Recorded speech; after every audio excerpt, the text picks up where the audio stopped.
were saying how we had called this ahead of time with the direction of the red pill. Yes, I just think that a lot of this talk of shaming women for their age, which is something they can't control, or shaming women for their looks and stuff, a lot of it, especially with the aging stuff, which is like, once you hit 27, you're basically you're dead, you're an old lady, or 30. More and more, they're starting to lower the age as to when a woman should start procreating. And I said that to her, and I said a few months ago, I don't even think it was that recent. It was a couple of weeks ago. I said, I promise you, these people are going to start making the case for child brides, because back in the day, that's how it was. Women were popping children at 14 and 15 and 16, and almost immediately after they started ovulating and they started getting their period. And so we have gone past that. We have moved on from that. I think most people can honestly say that having a child at 14, when you're still a child, or 15 or 16, shouldn't be normalized. I understand some cultures still do that. But that's not something that we do in America. However, yesterday, as women are being shamed for not being married by 30 or whatever it is, this is what Miss Pearl had to say. She said, is it better for 16-year-old women to get married or stay single until 21? Most people say stay single, which is something that I would agree with. I had no business getting married at 16 years old, and I would not want my daughter married at 16 years old. But again, this is not about me coping because I'm older or her. It's about normalizing pedophilia. It's about normalizing sex with teens. And I promise you that they're going to start shaming us for saying that, because don't you just want your 16-year-old daughter to be married so she's not a whore by the time she's 21? And now there's an argument for we shouldn't let girls go to high school. We shouldn't let girls study at all. I mean, shit, I've heard better arguments from the Taliban.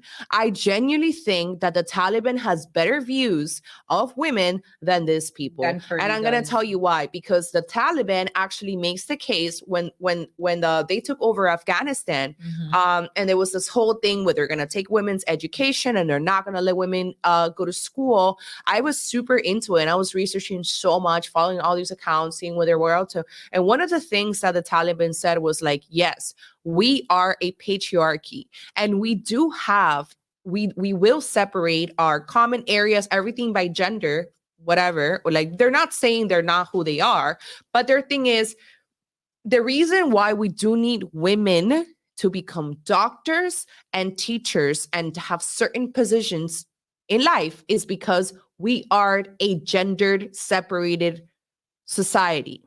So we do not want women to go to the gynecologist who is a male. So I want to know the people that are making the case for women to not go to school, for women to just be housewives. Are we just supposed to go to doctors? Am I supposed to just go to a gynecologist who's just a male? Like, how would that, do you understand what I mean? No, and then like no teachers that are women. Like, you want your children around no teachers? Male teachers.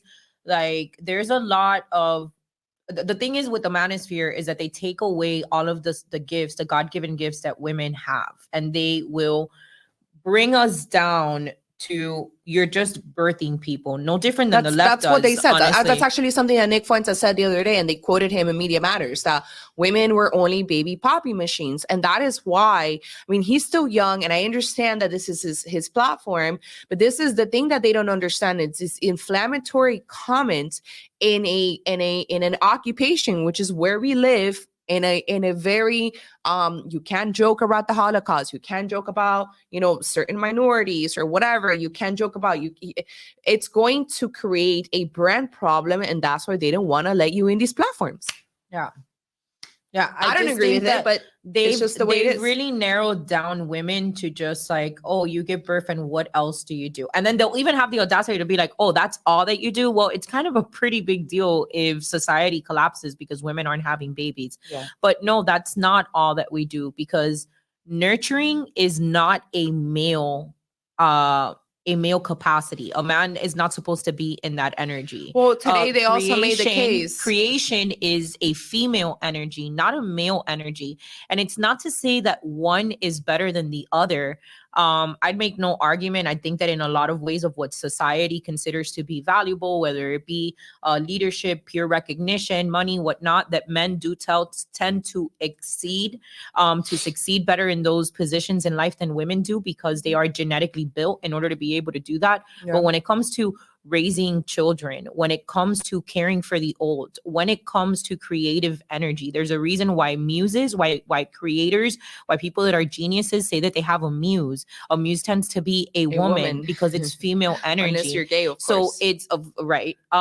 So to me, the bigger problem is the narrowing women down to looking at these feminine contributions that are there as gifts from God to women to provide to men, because God does create woman as a partner to man, because God recognizes that man needs a helper in this life. I think that the manosphere, very similar to what feminism does, where they call the most beautiful thing that God created in men with it, which is masculinity, call that toxic. They've done the same thing to women and what it is that they have to offer by calling what we have to offer not toxic, but insignificant. Right. They actually make the case as well that women are not the best mothers either. That's now they're attacking mothers. So they don't want to pay child support. they have gone through just attacking like older women who are not married, to younger girls who are OnlyFans, to mothers for certain reason. So I think it's pretty telling where we are, which is should we normalize girls at 16 giving birth and not going to high school and instead just getting married? Like Pearly, and Pearly's gonna get here eventually, because just last week, well, that's why she did it. Pearly was talking about how at 20, that if they're really, she feels that women hit the wall.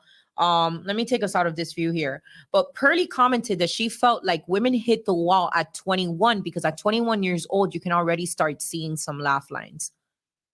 I need a minute. I want to say a couple of things about Pearly before we move on to the next topic. Pearly really has given herself a self-appointed authority because of the popularity that she has, a popularity that she's been able to achieve through hacking the algorithm. She's an amazing content creator. She knows how to get people talking about her. So she's very good at her job. However, nobody points out the fact that Pearly is a walking contradiction to the things that she preaches. She doesn't take good care of herself physically. She doesn't know how to cook.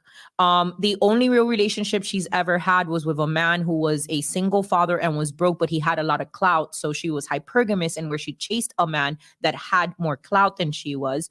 Pearly is 100% focused on her career, not in finding a man. She's already 27 years old. She has no kids. She has no relationship. Pearly is constantly surrounded by other men, which is something that the manosphere claims they don't want from women. So it's not just a fact that she has no life experience, which is very obvious, but she seems to think that it's not a big deal, is that your life testimony contradicts the very lifestyle that you claim the rest of women should be living. Yeah. And that's what's problematic, because nobody could be further from your own standards, Pearly, than you are. Yeah. It's pretty sad how Pearly she was refers to born women. at the wall. Like, honestly, like, I just feel like if you're, I know women that self-identify as lower than fives. I know many women that self-identify as that, and those women tend to take much better care of themselves because they realize that they're in a dating market that requires you to compete against women that are much more beautiful.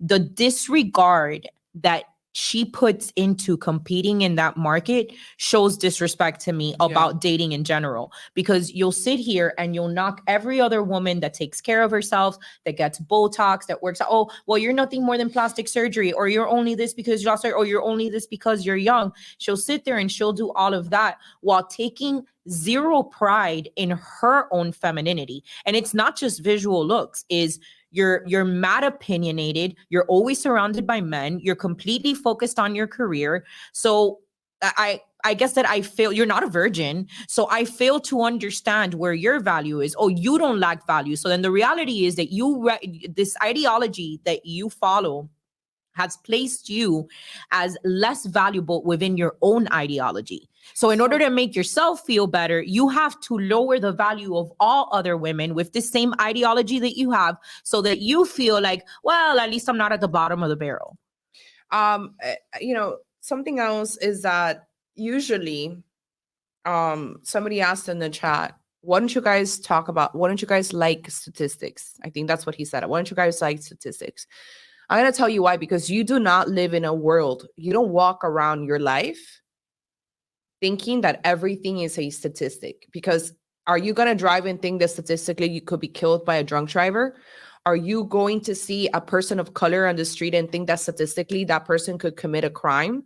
Are you going to think that because you are 32 years old, statistically, you're going to have a harder time trying for children or whatever it may be? Listen, I don't disagree with statistics, and I don't think I'm not saying that we should completely stay away from statistics and shy away from them and let's all live in a blind world, but you don't live that way. If we're talking about dating as an example, suppose that you're a 25-year-old man, you just graduated, you're making good money. Let's say you're working for Citibank. I don't know what you're making, $100,000, maybe less, maybe more. You're going to have a set of standards. Maybe you want a girl who is between 21 years old, so you can take her out for a drink, and maybe you'll say, I can take up to 3 years older than me, right? So if I'm 25, I want someone that's younger or my age, and maybe I can consider someone who's 3 years older than me for procreation reasons or whatever it may be. If you meet a girl that's at the cutoff age that you decided those were going to be your standards for dating, suppose she is 29 years old and you're 25 years old. I'm not talking about a huge difference. I'm not saying that you should be with an old lady like us, but I'm saying, suppose that she's 29. If you vibe with this person, if she's a good person, let's say she's not a single mom, she's never been married, she's not a hoe, she meets all these requirements. Are you seriously going to sit here and say that you're not going to date this 29-year-old girl, that she could be 4 years older than you or whatever, because of statistics? I've got one statistic. Statistics? I've got one statistic. So according to the manosphere, 40% of men are getting all the women, and the other 60% of men don't get any women at all.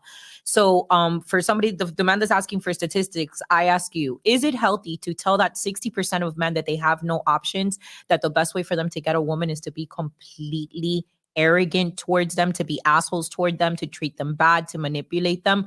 I'm sorry, but that's not the best advice that you can give that 60% that doesn't have access to women. Somebody said 29 is traumatized, and that's another well, before I even theory. engage in this, the person who said that 29 is traumatized, how old are you?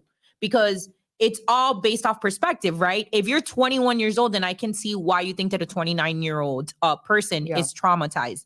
Unless you're a 45-year-old man, don't come talk to me about what a 29-year-old does, because chances are that you're probably younger than 29, and that's why you think that, which you're entitled to. I don't encourage a 21-year-old man to date a 30-year-old woman, because there's not going to be a lot of compatibility there. Not to say that 30-year-old women don't get hit by young men all the time. Mm-hmm. So I'm not saying that the 21-year-old man should recognize the 30-year-old woman. But I want to know how old it is that you are. Well, and they talk about body count, which is why I think that they will make the argument. Somebody who's very young. I think that they will make the argument eventually of, if I can get a 16-year-old who is a virgin, I'd rather have a girl with no body count. Now, the body count is the most irrelevant thing. Let me explain something to you. Honestly, I'm going to be honest with you. I've never heard of this much talk since high school and stress around body count until 2023. I don't want you to get mad at me. I don't want you to think that I'm just capping or that I'm coping or that I'm trying to hide my body count. I swear on my life, I was in the liquor industry. I was surrounded by men. 70% of the people that I worked with were men, young men from 21 all the way to 65 years old. I never heard men talk about body count. And let me tell you something. I went to strip clubs with this man. We'd have dinners with this man. They talk about women with this man. They talk about everything, sex, all these conversations. I never heard men talk about body count Body or count is stress the about it number ever. one thing. This Oh is my a God, new, this is a new, but that's a this is phenomenon that delusional. you just acquired right now. Let me tell you something Now. about body count. A woman's body count will be displayed to you through her actions Yes. and through her character. How she dresses, You guys how say she it acts. all the time that all women lie about their body count. So asking a woman, what is your body count, is the most irrelevant thing I've ever heard in my entire life. There are girls that are 19 years old that have a higher body count than me at almost 40. The body count question is stupid. You need to ask yourself, how does a woman carry herself? Because a woman could be a virgin, but she could land on with her mouth on the dick of every single last one of your homies, but she's saving herself. Mm-hmm. You can have a girl who's a virgin, but she likes to hook up with you one day and hook up with your homie the next and hook up with the next guy the next. Yeah. A woman's body count is irrelevant when you can watch her character.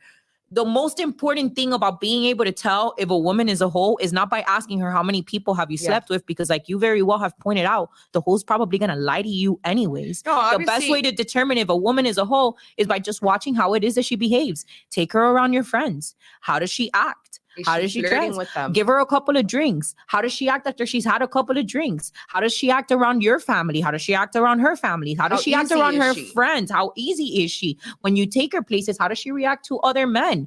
Does she turn her gaze down? Like, these are all things that are important and will help you determine if a woman is in fact a hoe or not. Hoe is an energy. Right. Hoe has nothing to do with body count, because I've met girls that maybe have body counts that are relative to other people, but are fucking hoes because of the way that they handle themselves. Yeah. Because if you were making out with one guy at the club the other night, and then you called up the other guy so that he can come home, and then you guys, fooled around, and then you went on a date with another guy, that's already some kind of hoish tendencies, and maybe you didn't even sleep with anybody. I didn't say that being a flirt with you was being a hoe, but there are women, and I've had women, I'm no longer friends with this type of women, that when we would go around, when we were younger, and we were, let's say there was, I don't know, we were at a party or whatever, there was a guy group, and then there was us, girl group. And there's an even amount for girls and boys to chat and mingle and whatever. And there's always that one hoe, because it's about the whole energy. I'm not saying that she's doing whole things in front of everybody, that needs to flirt with every single man in the room or at the club. So would you consider it not being, I mean, I don't know how you feel about this, but if you take this girl that you're dating on the third date, you like her, she's cool, you guys are vibing, and you take her for the first time around your boys, you go to the ale house, your boys are there, and she starts talking and flirting with your guy, with one of your best friends for longer than you, and she's paying attention to the guy, do you think that's a good sign, or do you think that's a red flag? Because I think that's a red flag. Do you need to know how many bodies she's had to know that the girl's probably bad news? Yeah. It just seems, and you say that you're 40. Are you married? I want to know if you're married to like your high school sweetheart that was like a virgin. Like, I would imagine that you are, because you've got these standards. I mean, you're 40. I hope that you're not expecting to find a virgin at 40, because then it goes back to the other conversations. Which is what the older guys, they want to go to Colombia. They want to go, what's the other country? Philippines, to get these very young girls. Anyways, what was her other topic that we had? Our other topic that we have is Mr. Jonah Hill. So Jonah Hill, I don't have a picture of Jonah Hill, but you guys know Jonah Hill. 21 Jump Street. Jonah Hill is getting a ton. Linda's favorite Jew. It's my favorite Jew.